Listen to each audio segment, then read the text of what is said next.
The illusion of laziness. You tell yourself you're lazy, that you just need to try harder, but deep down, you've tried. You've told yourself you'd change, that this time will be different, but the energy isn't there. The fire never lasts, and once again, you fall into the same patterns, scrolling, binging, avoiding. But what if you're not lazy? What if you're addicted? Because laziness is doing nothing, but you're not doing nothing. You're just doing everything except what matters. It's not that your willpower is weak, it's that your brain has been hijacked by apps designed to hook you, by content built to overstimulate you, by companies profiting off your inaction. They feed you dopamine until the real world feels dull in comparison, until chasing your dreams feels like a chore, until discipline feels like pain and distraction feels like relief.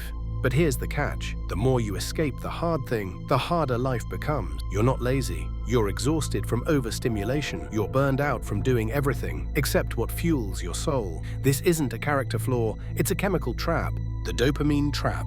Dopamine is not your enemy. It's the chemical that helps you chase, pursue, evolve. But today, it's being weaponized against you. You were meant to earn dopamine through effort, but now, you get it from pixels, from notifications, from fast food, fast content, fast comfort, every swipe, every scroll, every buzz in your pocket. It's not harmless. It's programming. You wake up, reach for your phone. Before your feet touch the ground, you've already consumed more stimulation than your ancestors did all day. And your brain, it adjusts. It raises the bar. Now, reading a book feels boring. Now, going to the gym feels like suffering. Now, sitting in silence feels like torture, because silence doesn't spike your dopamine. But TikTok does, Netflix does. That perfectly timed soundbite, that face filter, that jump cut, it's all engineered to keep you hooked. And here's the darkest part. The more dopamine you get for free, the less motivation you have to earn it. You think you lack discipline, but what you lack is balance, because your brain isn't designed for this level of stimulation. It's being flooded constantly. And when the flood ends, you crash. You feel empty, not because you're broken, but because you're overstimulated, under-challenged, and deeply disconnected. This isn't laziness, it's addiction. Rewiring the addicted brain. You don't rise by trying harder, you rise by rewiring. Because the world you live in, it's not neutral, it's not fair, it's a war zone for your attention. And right now you're losing. Every swipe, every buzz, every hit of artificial stimulation, it trains your brain to avoid reality. It makes books feel boring, work feel overwhelming, and silence feel like torture. Your brain isn't broken, it's been reprogrammed, from depth to speed, from focus to fragments, from creation to consumption. That's why you can't sit still anymore. That's why you panic in silence. That's why even your passions feel like chores now. You're not weak, you've just forgotten how to be bored. And boredom is the birthplace of brilliance, of breakthroughs, of self. But instead of facing it, you scroll through it, mute it, smother it with noise, and wonder why life feels shallow. You've been trained to expect instant pleasure, so when a task requires effort, your brain rejects it, because it's not dopaminergic enough, not entertaining, not fast. But the truth is brutal, growth is slow, mastery is boring, discipline is dry, and freedom is hidden inside those boring, brutal moments, the ones that no app can give you.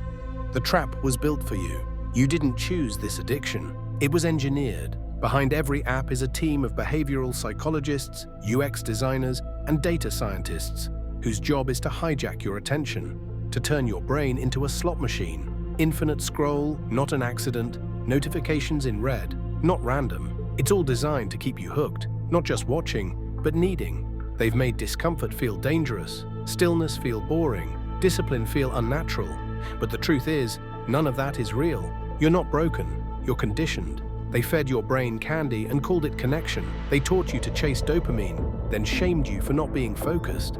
They gave you a prison and then blamed you for being stuck in it. But here's the truth. If it was designed to addict you, then escaping it must be designed too.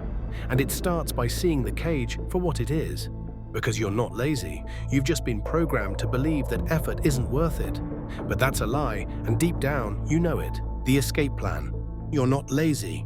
You're in withdrawal. Withdrawal from a life that used to feel vivid, from a brain that used to light up when you created, not consumed. You're tired, not because you're doing too much, but because you're doing too little of what actually matters. The dopamine hits are loud, but the soul? It speaks in whispers, and you've been ignoring it. Every time you say just 5 more minutes. Every time you trade progress for pleasure. Every time you feel the urge to move, and instead you scroll. But here's the moment of truth. You can't outrun this forever. The guilt will catch up. the shame will grow. And one day, you'll look in the mirror and not recognize the version of yourself that comfort created. But it doesn't have to end like that. There's still time to become dangerous again, to sharpen your edge, to earn your peace instead of sedating your pain, not with hacks, not with motivation, but with one brutal act: facing yourself. Turn off the noise, put down the screen, feel the discomfort, and don't run from it, because that discomfort, it's not your enemy. It's your way out. That pain, it's not weakness, it's your potential, waking up. And you don't have to have all the answers, you just have to move, now, before the numbness sets in again. Because the truth is, you were never lazy, you were just too sedated to hear your calling. Now's the time to answer.